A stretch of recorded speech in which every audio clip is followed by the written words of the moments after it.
Hello friends, welcome to Kavya's vlogs. ఈరోజైతే మనందరికీ తెలిసిన శంఖపుష్పం గురించి అయితే తెలుసుకుందాం.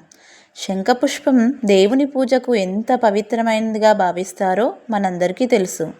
అంతే ఇదిగా ఆరోగ్యానికి మేలు చేస్తుంది. మన పూర్వీకులు ఈ శంఖ ముక్కను బాగా వాడేవారు. ఈ పువ్వులు నీలిరంగు, తెలుపు రంగులో ఉంటాయి. శంఖపుష్పాలను కొన్ని రోజుల క్రితం వరకు కేవలం అందం కోసం పెంచుకునే మొక్కగానే మనలో చాలామందికి అయితే తెలుసు. ఈ మధ్య కాలంలో ఆరోగ్య ప్రయోజనాలను కూడా అందిస్తుందని చెబుతున్నారు. ఇంకా ఈ మొక్కను మన దేశంలో పూర్వకాలంలో ఆయుర్వేద వైద్యంలో ఎక్కువగా ఉపయోగించేవారు. ఈ శంఖపుష్పాలను ఎక్కువగా ఫుడ్ కలర్లో న్యాచురల్ కలర్గా ఉపయోగిస్తారు.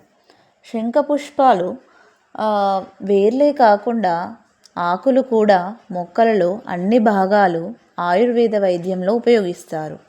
ఇంతేకాకుండా ఈ శంఖపుష్పాలను టీ కూడా చేసుకొని త్రాగడం వల్ల అనేక ఆరోగ్య ప్రయోజనాలు అయితే ఉన్నాయండి. అవేంటంటే ఇందులో ఉండే యాంటీ ఆక్సిడెంట్లు చర్మాన్ని యవ్వనంగా ఉంచుతాయి మరియు అకాల వృద్ధాప్య సంకేతాలను తగ్గిస్తాయి. శంఖపుష్పాల్లోని విటమిన్లు, ఖనిజాలు, యాంటీ ఆక్సిడెంట్లు జుట్టు ఆరోగ్యానికి మేలు చేస్తాయి. అంతేకాకుండా ఇది జీవక్రియను మెరుగుపరచడం ద్వారా బరువు తగ్గడానికి కూడా సహాయపడుతుందండి. రక్తంలో చక్కెర స్థాయిలను నియంత్రించడంలో సహాయపడుతుంది. అదేవిధంగా ఈ శంఖపుష్పాలలో తయారు చేసిన టీ త్రాగడం వల్ల రోగనిరోధక శక్తి కూడా పెరుగుతుంది.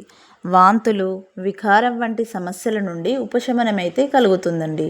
ఇందులో ఆంతోసైనిన్ వంటి యాంటీ ఆక్సిడెంట్లు పుష్కలంగా ఉండడం వల్ల అనేక ఆరోగ్య ప్రయోజనాలు అయితే కలుగుతాయి. ఈ శంఖపుష్పాల టీ చెడు కొలెస్ట్రాల్ను తొలగించి గుండె సంబంధిత వ్యాధులను కూడా నివారిస్తుంది. ఇది మెదడును ఉత్తేజపరిచి జ్ఞాపక శక్తి, ఏకాగ్రత మరియు అభ్యాస సామర్థ్యాలను పెంచుతుంది. ఎసిటైల్కోలిన్ అనే న్యూరో ట్రాన్స్మిటర్ ఉత్పత్తిని పెంచడం ద్వారా ఇది పనిచేస్తుంది. శంఖపుష్పాన్ని సేవించడం వల్ల ప్రశాంతత లభిస్తుంది.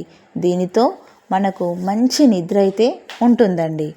ఈ శంఖపుష్పాల టీని బ్లూ టీ అని కూడా అంటారు. శంఖపుష్పాలని నీటిలో మరిగించి ఆ నీటిని వడకట్టి టీలా తీసుకోవచ్చు. ఇదండి ఈరోజు వీడియో. ఈ వీడియో కనుక మీకు నచ్చినట్లయితే మరిన్ని ఇలాంటి వీడియోస్ కోసం మా ఛానల్ని అయితే లైక్ చేయండి, షేర్ చేయండి, సబ్స్క్రైబ్ చేసుకోండి. Thank you.